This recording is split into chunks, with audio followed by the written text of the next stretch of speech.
Hello everyone. Hi, how are you? I'm good. How are you?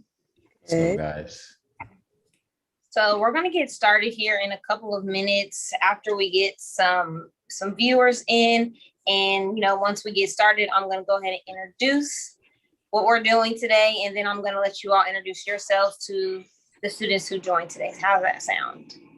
Awesome.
Okay, so welcome everyone. Thank you for joining today.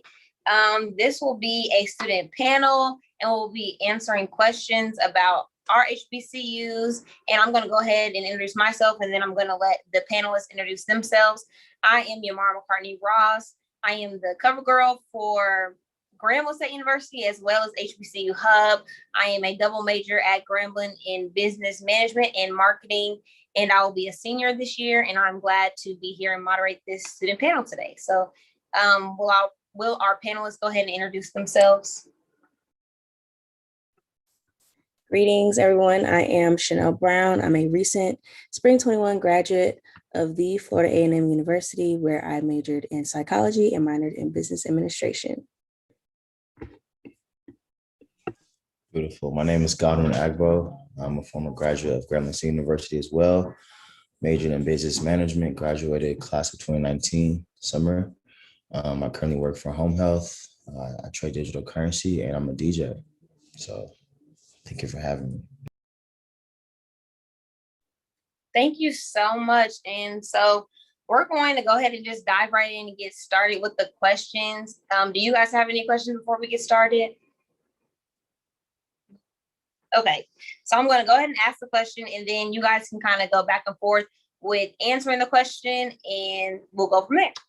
So the first question is, with thousands of student organizations on different campuses, there are tons of opportunities for students to get involved. Could you all tell us more about the clubs you're involved with and describe any leadership positions you hold?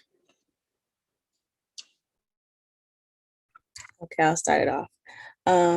I got involved pretty fast once I got on campus. I graduated in 3 years, so I tried to get involved as much as possible. My freshman year, I ran for freshman senator, but I didn't win. So I became the assistant senate secretary and then moved my way up to freshman senator that spring semester. And then that following year, I became the internal development select committee chairwoman, which is like HR of the Senate. And then eventually my junior, senior year, I became the 50th student senate president.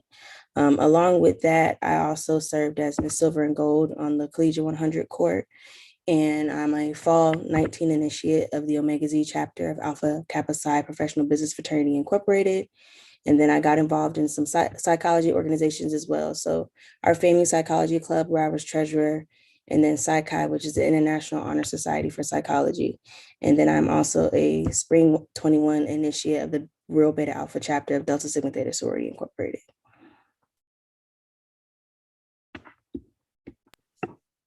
Beautiful, beautiful. Can you repeat the question one more time? Yes. So, with thousands of student organizations on different campuses, there are tons of opportunities for students to get involved. Could you all tell us more about the clubs you're involved with and describe any leadership positions you hold?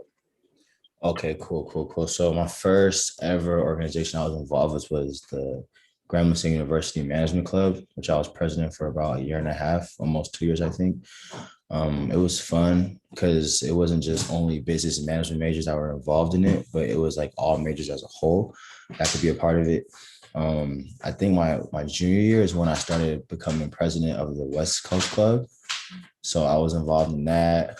Those are like the main two, like the major organizations I was actually involved with like the whole time I was in school.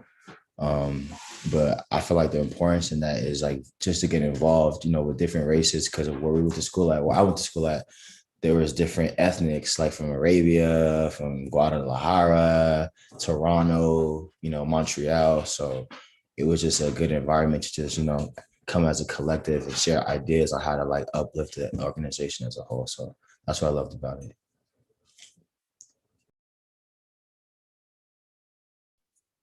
Okay, great. Those are some really good answers. So just kind of following up with that and like being involved in different organizations.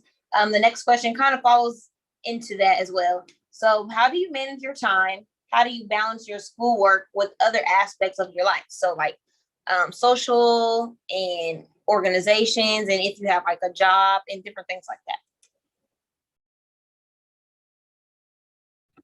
I can start off. Okay. The way I manage Ladies first. Okay. The way I manage my time would definitely be a planner. Just making sure that you're aware of what you're committing yourself to. I think as a freshman, I made that common mistake of like, oh yeah, I'll be there. And then you realize you double book. And then you end up, of course, having to let people down. And that's not something you want to do. It doesn't start off your professional career right at all. Also, when it comes to time management and balance, you just have to learn what you can and can't do. Like learn to say no. It's kind of hard, especially when you want to be involved, you want to help in a lot of areas, but you also have to remember you have to manage time for yourself as well, as to make sure that you're an efficient student and efficient worker. You can't do well in school if you're having burnout because you've committed yourself to too many things. So definitely learn to say no and keep a planner. Your planner will definitely be your best friend in college. Yeah, just to piggyback off what Chanel said, having a planner is like 100% essential. Like it's not even funny, especially when you're coming into an environment where you don't know anything. It's very important to be self-organized so you know what you have time for, what you don't have time for, like Chanel said, because a lot of things happen so quickly. Like the momentum in college is so much. You really have to like self-reflect sometimes and figure out what's more important, right? Is the party or the exam that's due at 11:59. You know what I'm saying? So for freshmen coming in, like it's very important just to like have a planner, like she said. That was like number one, having a planner for sure. Yes, I definitely agree. Also, having a planner has helped me out a lot. And, just with all that extra free time, you got to have some type of plan throughout your day, or else you're just going to forget things. So, a planner is definitely should be on your dorm room list when you're going to school. So, the next question would be, what are some creative ways a student can pay for college outside of traditional loans? Okay, that's a awesome question. I personally paid for college through scholarships. So in the state of Florida, we have something called Bright Futures, where if you get a certain test score, GPA, and community service hours in high school, it can pay for school. So I had to kind of answer this based off of my classmates who are either from out of state or didn't have Bright Futures. And a lot of times it's just having a side business. So I know a lot of people who did hair, makeup artists, individual. I know someone who does styling. So I know grad photos are a really big thing here at FAMU. So they could hire him to style them for their pictures. I also know a few individuals who sell clothes, sell hair, as well as finding jobs on campus or just, being a personal assistant. I know during COVID, a lot of people wanted virtual assistants. So that became a really big thing as well. So a lot of times just to pay for college, if you don't want loans, apply to scholarships, apply to everything. Even if you don't think you qualify, a lot of those companies just want tax write-offs. So you're the only person that applies, guess what? You got the scholarship. Also, just finding some side gigs, side jobs, turn a hobby into a hustle if you want to. I know a few people who also are really good at writing. So they review resumes or they help with cover letters and things of that nature. And so make sure that you're also finding something to appeal to the demand on campus. Don't come up with anything that there's not really a need for. You don't want to put yourself in debt, of course, but if there's a need for something on campus, find a way to fulfill it. And that's a great way to earn money as well. Man, I totally agree. Totally agree, especially for freshmen coming in. Like, you have to really just find like your niche on how you're gonna do things, because you may not have parents that are financially stable that could provide for these certain type of student loans or tuitions. So like me personally, I advise freshmen right now to start investing into crypto, start actually learning how to trade, how to invest in the financial market, the foreign exchange market, because it's money made up from your phone. You gotta understand, like, for a freshman coming in, like, average pay is $15 an hour, right? So if you're sitting on the clock for 5 hours, you're only making $75, and that's California pay, right? But if you can make that from your phone within 2 minutes and you gradually compound your actual account, it's gonna come to a point where it's like, okay, boom, like I could actually have stuff funded for like my tuition, and I could put that aside, actually working every day throughout the week, how many hours, however much hours throughout the week. And then when the weekend comes, when the market closes, I have a lump sum of money to save, right? And I could put that towards, essentials, utilities, bills, whatever, like student loans, stuff like that. So I feel like, just making money from your phone is the thing to do now. I wish I learned this before, but I mean, now that I know, I feel like people that are coming to college now need to start getting equipped to what's going on in the digital world, like, because it saves lives for real, for real. Yes, I definitely agree. I actually have been trading myself, so that is something that I agree with, as well as turning a hobby into a hustle, because I sell paintings on campus. So that's just something I do in my free time. Something that I enjoy, but also can make profit off of. So that's a really good idea if you like to paint. So the next question would be, did you live in a residence hall? If so, what was it like? So I lived on campus my first 2 years. And my first year was really good. I lived in like a suite style. I only shared a restroom with one other individual. It was a friend from high school. Just a quick tidbit, I wouldn't recommend it. You don't typically end up being friends afterwards. Try to I'm not gonna say live with a complete stranger if it doesn't make you comfortable, but it's a great way to make friends on campus as well. But that was nice. I had my own space. It was small, so don't bring your whole life with you. And then, of course, here in Florida, temperatures tend to drop for Floridian cold around Thanksgiving, Christmas. So I wouldn't bring my winter clothes before then, just to save space in the dorm. My sophomore year, I lived in a more apartment style dorm. So it was 4 roommates. We had a kitchen, things of that nature. Yeah, it was okay. Didn't have the best roommates as far as cleanliness goes, but that's when you just have to be assertive as far as having roommate contracts and chore charts and things of that nature. Everyone's not raised the same. You gotta be cognizant of that when you go to college as well. But for the most part, it was pretty decent as far as cost, and then of course how far it was from class, making sure that you spend your time out enough, especially if you don't have a vehicle on campus.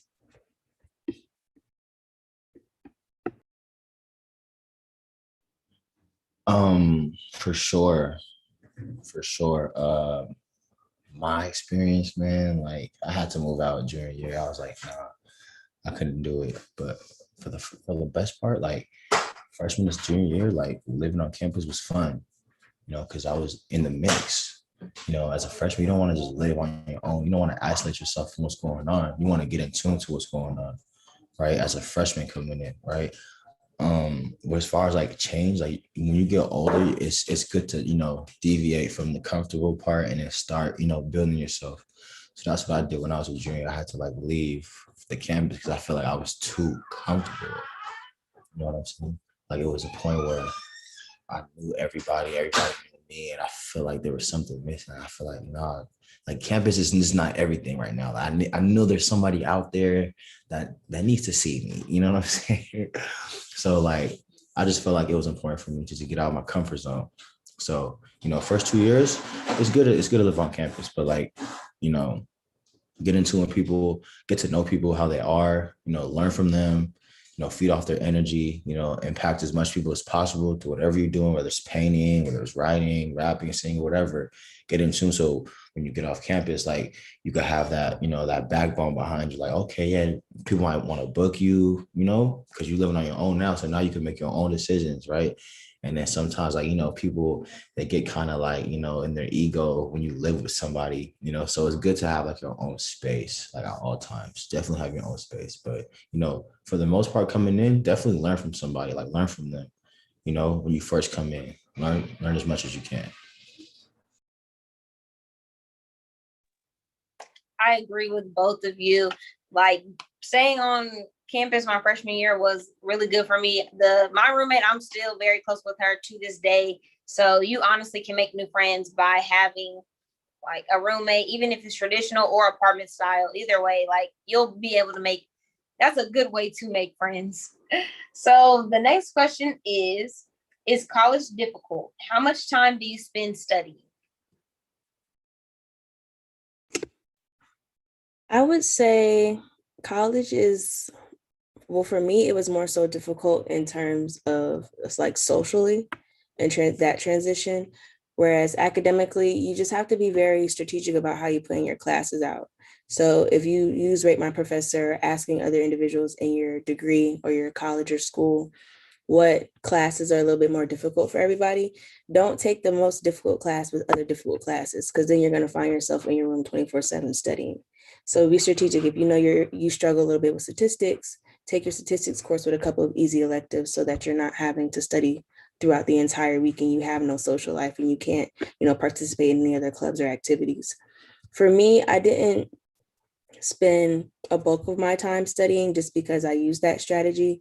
I used it when I needed to. So if it was a chapter in econ that I was struggling on, I would spend an extra few more hours that week studying with econ, versus if it was an easier chapter, then okay, I'm all right with just the class time. So really just ask yourself, know your weaknesses and your strengths. And if you need to be in the library few more hours this week, then so be it. But that's just my theory on how you should kind of articulate or create your schedule so that you're not having to study so much that you feel like you can't handle the schoolwork. Beautiful. Yeah, just to piggyback off what Chanel said earlier about time management, right? Learning your strengths, learning your weaknesses, because there's going to come a time where the tide wave comes in. And if you can't stand, you're going to just drown. But if you have already equipped yourself with what's going on, like how you're going to like manage your time on certain things and what's important, what's not important, then you're going to be good.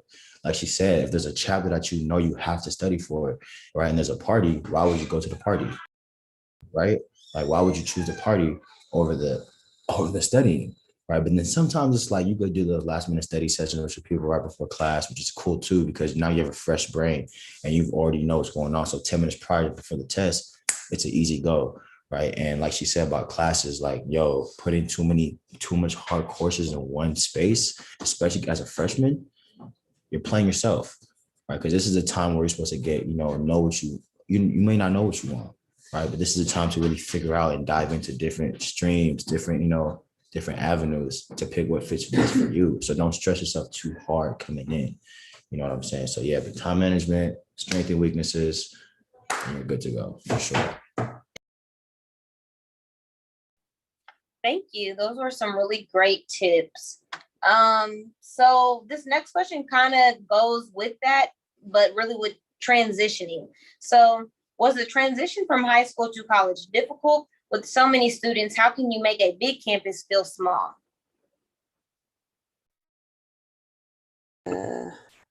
The transition, okay, I did say it was a little difficult for me socially. I have my own personal belief that FAMU has a way of humbling everybody at least one time. Everyone, and I think everyone can agree with college in general. There's that one humbling moment where you realize, okay, this isn't high school anymore. Whether realizing that you are going to have to put in a lot of hard work for things that you want. I think me losing my freshman senator race was that humbling moment for me, just because in high school, everything was easy. Like I could get a leadership position if I wanted it. I could get the grades if I wanted them. But when you have that one class that's like, this isn't high school anymore, or that position that you go for, and you have to realize I have to put in work. Like this isn't something that's just going to be handed to me. That's when you realize, okay, that transition period is going to come with some bumps in the road, but that doesn't mean that it's impossible or that you're not able to overcome those obstacles. And then as far as just making the campus feel smaller, that goes back to joining organizations and just talking to people. You really cannot isolate yourself as a freshman. Every person I've ever talked to that hated college or left because they just didn't have friends. And I was like, well, what parties did you go to? What orgs did you join? They just stayed in their dorm room all day. And that's not a way to make the campus feel small at all. So joining those organizations my freshman year, even putting myself out there and running so people knew my face, even if I didn't know theirs. If you're in a dormitory that is composed of mainly freshmen, talk to the people on your floor, talk to your roommate, go to little dorm events. I know our RAs would have like donut days and they give us donuts, or they'd have little activities in the community rooms. And that's a great way to meet people and have friends to go to the caf with. Sometimes just go sit in the caf and you will literally meet people that will just come and talk to you, because there's that one person that doesn't have any friends and you can go sit down with them, you can go talk to them. And that's just how you make the campus feel so small. Those 10,000 students feel like 5 after a while. And that's really it. Go to the events as well. Go to all the activities freshman year, live it up. You're going to have probably some of your easiest classes freshman year where you can, go to a few parties, skip a few study sessions, and you're only going to get one freshman year. So that's definitely one way. Make that campus feel as small as possible. That's when there's going to be the most students in your class before people decide to transfer or drop out and things of that nature. So get to know your class a lot, and that's how you're going to be able to bridge out to the rest of the campus. Yamara, I know it was a 2-part question. Can you repeat the first question, please?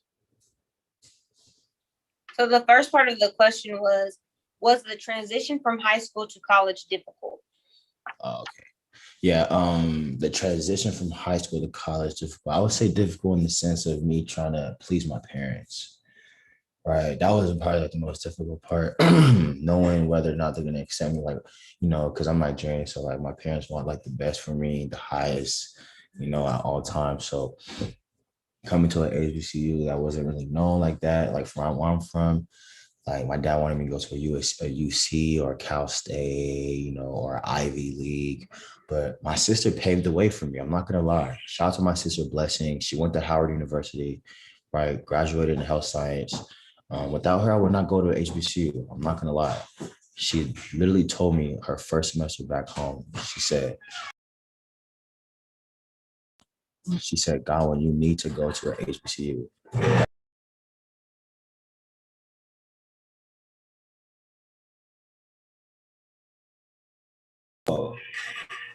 So basically, she was telling me that. She was like, yo, you need to go to HBCU. And I was like, I can't, there's no way I'm gonna like turn that down because of what she told me, like the experiences she had there, like it's like the difference, right? So I just feel like, the difficult part was just me like pleasing my parents, really. Other than that, like it was a smooth process, me traveling over there. And I felt like as far as like making a big school feel small, it's just unity, really. Like just off of what Chanel said, like, if everyone comes together. And if you really think about the environment we're living in right now in life, like you think about our race, if we really come together and build something, because there's so many of us, right? But we're not really equipped in the mind of what's going on. If we put 2 minds together, we can build thousands and then some, right? So as far as college goes, like, all we need is a couple people to bring something in and really just make the motor going, because it's like a domino effect. Once somebody does it, it's going to continuously go, especially if it's effective for everybody else and it benefits everybody. So yeah, being involved in organizations, definitely plays a good role in that. So tap in with anything you guys want to do as far as like, you know, in anything you're filled in was entertainment or, you know, any engineering, whatever. Got get into those clubs, because you go into those clubs first, it's gonna pave the way for other people coming in too. So that's very important. Yes, I definitely agree about the experience. I always say it's an experience you have to be there to believe, because before I went to an HBCU, I knew what I was coming to, but I didn't really know. And so I was like, oh, this is what they're talking about. Like, it's different from seeing it and actually being there, living it. So the last question that I have for you all, and then we're going to get into asking questions, answering the questions from the students. So this last question is, why did you choose your HBCU? Ooh, okay, wonderful question. That I'm trying to think back to the mindset of senior in high school me. I was not paying for school. I refused to pay for school with the test scores that I had, and I graduated at the top of my class. I was not coming out of pocket for anything. So the smartest decision for me was to stay in state, because I'm from Florida. With bright futures, it was automatically going to pay for my tuition to any public university I went to. So that knocked Howard and NCAT off the list. And then when I visited the campuses of the other schools I applied to, FAMU just felt like home. Like I was on campus and it just felt like I belonged there. I couldn't stop smiling the entire time I was there. We used to have a mural with like the Marching 100 and the band director and our dancers. And it just felt like I was supposed to be here for the next 3 to 4 years. And when I compared it to other campuses I had visited, I didn't get that same feeling. It felt like college. And of course, it is college. It is a university. You're supposed to remember that. But if you're going to be somewhere, especially if you're away from home for the next 3 to 4 years of your life, you should at least feel comfortable. And it felt like I was going to be taken care of there. And it was just a culture that I was exposed to. I had a professor in high school that had the Marching 100 on his back wall. And so he always talked about FAMU. I remember he's the reason why we even had a Black History Month showcase. And so there's individuals like that throughout my life. Like my dad went to FAM as well. He was a striker. He was in the band. So I grew up around FAMU, but visiting the campus really solidified it for me. And I didn't have to pay to go there. I was actually getting paid to basically go to college. So that really solidified FAMU for me. You know, go Rattlers. Man, I chose my HBC because of the colors. No, I'm just joking. No, all jokes aside, my sister went to Howard, right? I told you guys already, but I knew a couple people from my high school that went to this school. So I kind of like already knew people that went to the school. Shout out to Martasia, shout out to Cam, a couple other people that went to my same high school in California. So like I was already like, oh, I can go to this HBCU. Like I know people, and I was nervous too. Like I was nervous because like just me coming into school, like I was fresh, like I was a virgin. I never had any sex, nothing. I didn't know what was gonna happen, like how they're gonna treat me as such. Like so I literally just chose it because of the environment too. I was like, oh yeah, Louisiana, New Orleans. Oh yeah, Lil Boozy. Oh yeah, I'm gonna go. I'm gonna just be real with you guys. This is how I felt. This was my mind when I was a freshman, like coming in. Like, I didn't know anything about anything. And I was just ready for school. I was just ready to meet people. That's why I chose it. Howard was really expensive. Grambling was very cheap at the time. It was affordable for my circumstances at the time. So I chose that route. And look where we at, HBCU Hub, Zoom call. You feel me? Like,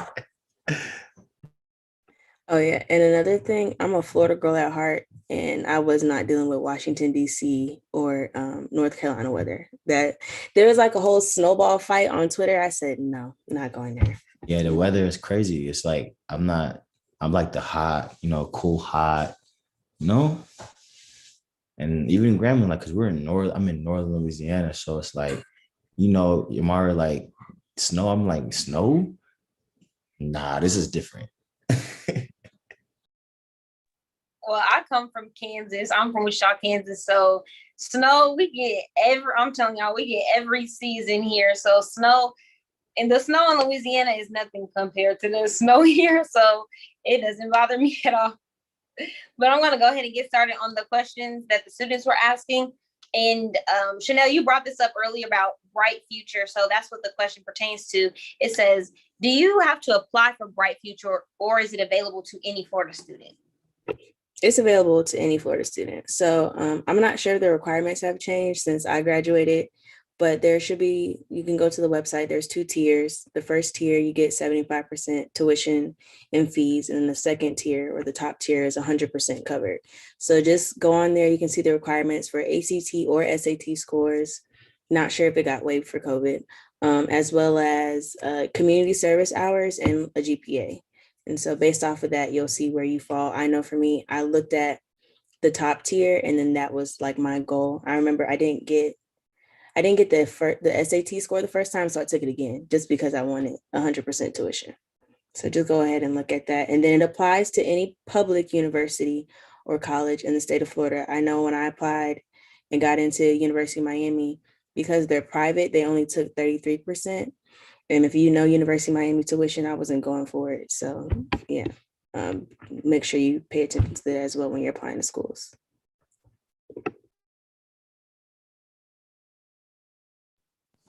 Yeah, so as far as like the SAT goes, I know for the GPA for Grambling, they need like a 2.0. SAT 20, verbal and math combined 940 before. So you need a 1020 for your SAT. So they have different time frames, I guess, because this was like 5 years ago, 6 years ago. I haven't taken the SAT. I don't even remember the requirements, but I passed up. So I think for the test score, you need like a 20 verbal and math combined. You need a 20 level and a 940 before March. And the SAT verbal and math combined. So verbal and math combined after March is a 1020. Don't know what that means, but that's what it says. So like I said, I feel like you just, for anybody coming in taking an SAT, just study, prepare yourself for what's to come, right? When you're applying for schools, don't put all eggs in just one basket. Like, don't be like, oh, I'm a gremlin. No, you got Florida, Morehouse, you got Tuskegee, Troy, FAMU. You know what I'm saying? So like when you score high, those schools may not accept you, but then you have these other schools behind you that's going to help you go. Like, so that's just important about that. But the exact numbers, I don't know it off my head. I'm not gonna lie. Especially if you don't do early admission for a lot of schools, you may get rejected just because they don't have space and not because you're not actually qualified. So definitely, if you're not going to do early admission, apply to more schools if you're able to, just so that you have a possibility of getting in somewhere. And they usually give less money if you don't do early admission as well. So you may get accepted, but they're not as likely to give you loans or scholarships because they gave them all away the first round. So if you're also worried about costs, apply to more schools as well. Yes, I definitely agree with everything you guys said. We're going to get started on the next question. It says, what was your hardest class? Repeat the question. What was your hardest class? Chanel, you got it? You know what really sucks about being a business minor is a lot of my hardest classes were in business, and that wasn't even my actual degree. Like, it was just my minor. I had a few hard classes, and not even because maybe the actual material wasn't hard, but I was like joining stuff while in the class, so I wasn't managing my time like I should have been. But off the top of my head, definitely any econ class I took, I just don't have a liking for the subject in general, so I didn't care for the class. If you don't like the class, you probably aren't going to do as well in it as either. And then, there's a class I just took this past semester that I had to fight to get through, and I can't remember what it is. Give me a moment. I'm actually going to go look it up. Mm-hmm.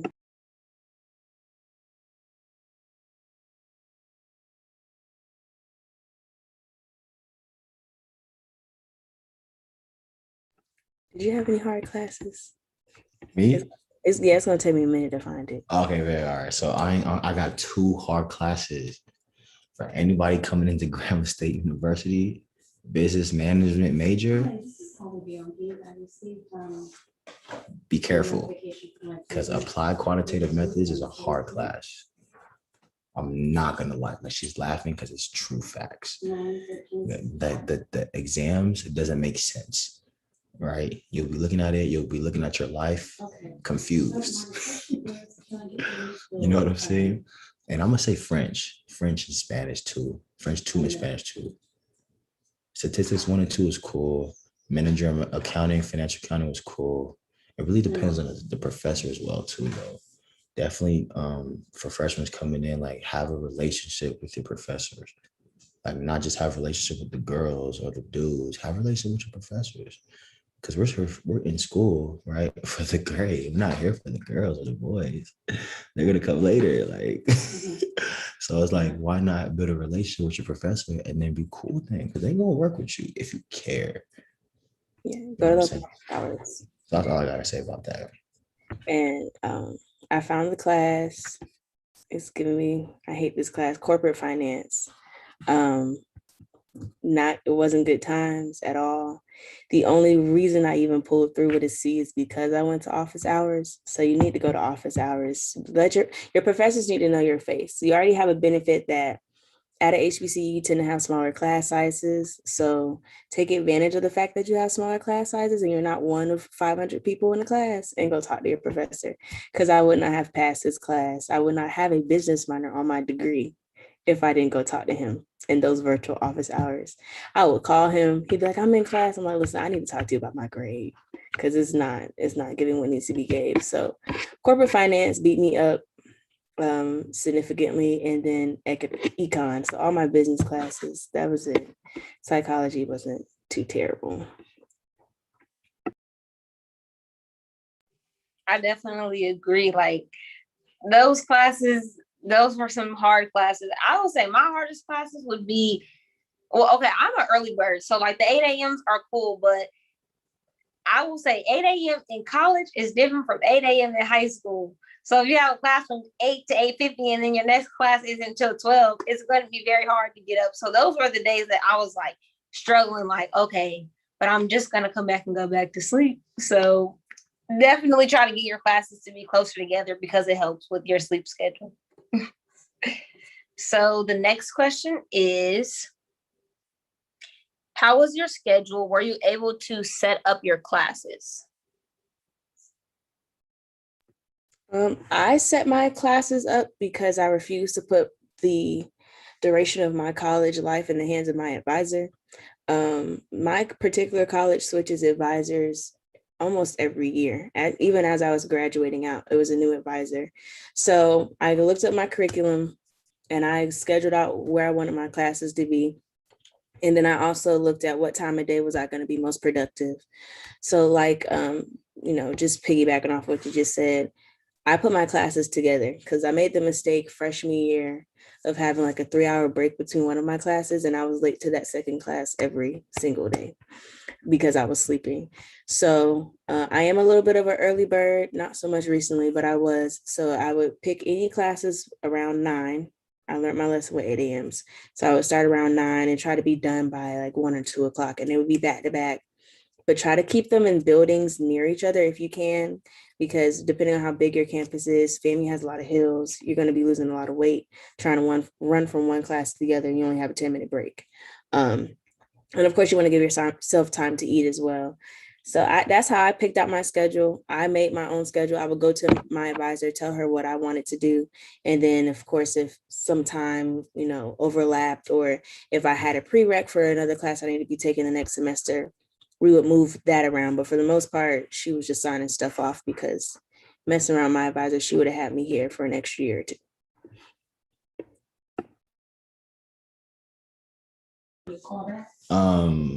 Can you repeat the question one more time? There was a lot going on. Yeah. Let me read it one more time. How was your schedule and were you able to set up your classes? Yeah, my schedule was definitely flexible. Me, like I'm an extrovert, so like I don't care about the times you didn't get the job done. So as far as like my classes goes, like I didn't really care about the scheduled time. I was just like, yo, can I get the class or not? Anything before 4 p.m., I was good. So I mean, like you said, I'm an early bird too. Like if it's 9 in the morning and I could do the class, hey, so be it. But sometimes, so I didn't really care. I got the job done. I passed. As far as studying goes, had to make sometimes because there was a lot going on campus. I couldn't control it. It was just too much momentum. Yeah, man. It depends on who you are as a person, really. Like, if you like early classes, get early classes. If they don't have them, then you just have to literally change the way you live your life. Like, just literally sacrifice for what you want, you know? Sacrifice the now for later. Some people have a hard time doing that. That's why they don't succeed. You know what I'm saying? So that's all I gotta say about that. Yes, I definitely agree with setting up your classes. Get with your advisor because that's going to be very helpful with staying on track to graduate because sometimes the curriculum can change and then you're like, oh, I didn't take the right classes and now you're there longer than you expected to be. So definitely check in with your advisors when trying to do your schedule. So the next question is, can we reach out to the speakers for mentorship? So they want to know if they can reach out to you all for some mentorship. Absolutely.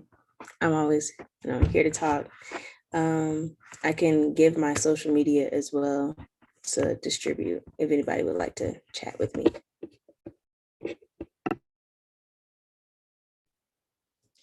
Social medias, right? All right, so follow me on Instagram at DJ GODDY _. What else do I have? Twitter. I don't really use Twitter. Snapchat, I guess. You guys use Snapchat? No? Do people still use that app? Oh yeah, let me drop it in the chat like she did. Yeah, she's smart. Let me do that. So Instagram is DJ TODY. If anybody has any questions regards how to trade, how to make money off their phone, definitely tap in with me. Summertime is here, so bookings is good. I DJ every weekend now. So if you guys have any, events coming up, definitely let me know. Chanel, are you in California, Chanel? No, I'm still in Florida. I'm going to graduate school here in Florida. Oh, okay, cool. You guys can also reach out to me through my social media. I actually have my computer up, so I'm going to type my social media handles in the chat, but I can go ahead and tell you them now. My Instagram is __ YIM __, and my Twitter is YIYI _00. So you guys can definitely reach out to me for any type of mentorship, any type of questions, and as well as reach out to the HBCU Hub page because we can answer your questions through there also. And I have a couple of videos already up of some live videos I've done in the past on a lot of the topics that we discussed today in more depth. So I'm going to get to the next quote. Okay, I'm going to get to the next question. Okay, how is it being at an HBCU? Is the culture real? I definitely think the culture is real, especially at FAMU. I think it surpassed my expectations of what I expected a HBCU to be. I think before I went, a lot of people, they say, oh, it's like a party school. It's just a bunch of Black people at a campus partying. But you realize how diverse we are as Black people at a HBCU. You meet so many different ethnicities. You meet so many people with different religious backgrounds. You meet people that are really like you, especially when if you're coming from a school where you're rarely the only Black person in a lot of honors classes. You meet other Black valedictorians, salutatorians, other Black kids that have different interests, and it makes you understand that we aren't a monolith. And so that's something I really appreciated about FAMU. I met so many different people, despite the fact that they might have looked like me. The culture is definitely real. Like I said, you can probably find a lot of rattlers on Twitter. any day of the week going at it with another HBCU, whether it's about our school, about our football team, about our band. And that speaks volumes as to how even your network is. I can wear a Rattler shirt in public and be recognized by another alum or even someone from an HBCU. There's still love amongst the other HBCUs because we understand how we get looked at and the struggles we go through as Black professionals that don't have Harvard on our resume, but might have Howard. But there's still a level of respect that I have for anybody who went to an HBCU and who is still out here being successful and dominating, when a lot of individuals will tell you that you can't if you go to a historically Black college or university. I was definitely deterred away from going to one a lot of times, like, why are you going there? Go to FSU instead, or go to University of Miami instead. But you can get the education, get the knowledge, get the network, and still feel loved and have that culture that you can get at a HBCU. Is it perfect all the time? No. But at the end of the day, you're still a family. I know a FAMU is family. And I would definitely 100% say the culture is real. I wouldn't have gotten any experience like it at a different institution. Can you read the question one more time? Yeah, 1 second. Let me pull it back up. How is it being at an HBCU? Is the culture real? Is the culture real? Is it sky blue? Nah, the culture is definitely real. Like, you could just Google the research on like where it started. You know what I'm saying? Like how it started. The culture is definitely real. You know what I'm saying? So you gotta understand like where you're at. Like when you come to an HBCU, you're gonna actually feel love. Man, I can't speak for every school, but I know for my school for sure. Right. I know for my school, the culture there is absolutely strong. Right. Northern Louisiana, Southern Louisiana, they all combine into one. Right. It's a lot of predominantly white people in the northern area. So we have people from like BR, New Orleans, Tallulah, Ville Platte, Louisiana, coming up to Grambling and bringing in that culture in. Right now, it's like forming a whole new vibe. Like, so I can only speak for my HBCU, but I know for a fact that Grambling State, the culture is there. My first time trying crawfish was at Grambling. Let's make it, you know what I'm saying? Like, let's talk about it. Yes, I definitely agree. At Grambling, the culture is so real. I tried crawfish for the first time also at Grambling. And, I don't know. I'm still kind of figuring out if I like it or not, but definitely the culture is real. And I love my HBCU. I wouldn't trade it for the world. But that is our last question today. And I do want to kind of mention this website from before when someone asks about getting your classes and things like that.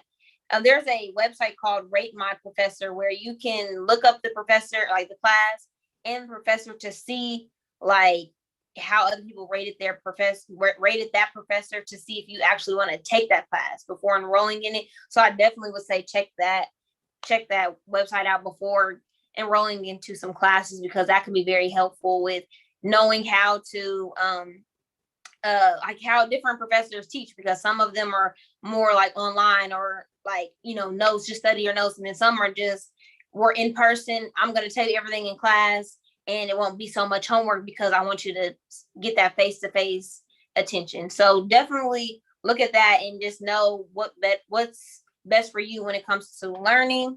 Are there any final remarks that anyone has before we close out? I do want to say one thing. I appreciate Yamara, HBCU Hub, for having us on this panel. I feel like these conversations need to start happening frequently for the upcoming freshmen, right? Because some of them are evasive and oblivious to what's really going on in the environment they're stepping into. So they need people like us to, set the foundation. And I appreciate you guys for having me, for sure. Yeah, I definitely wanted to expound on that as well. Thank you guys for having me.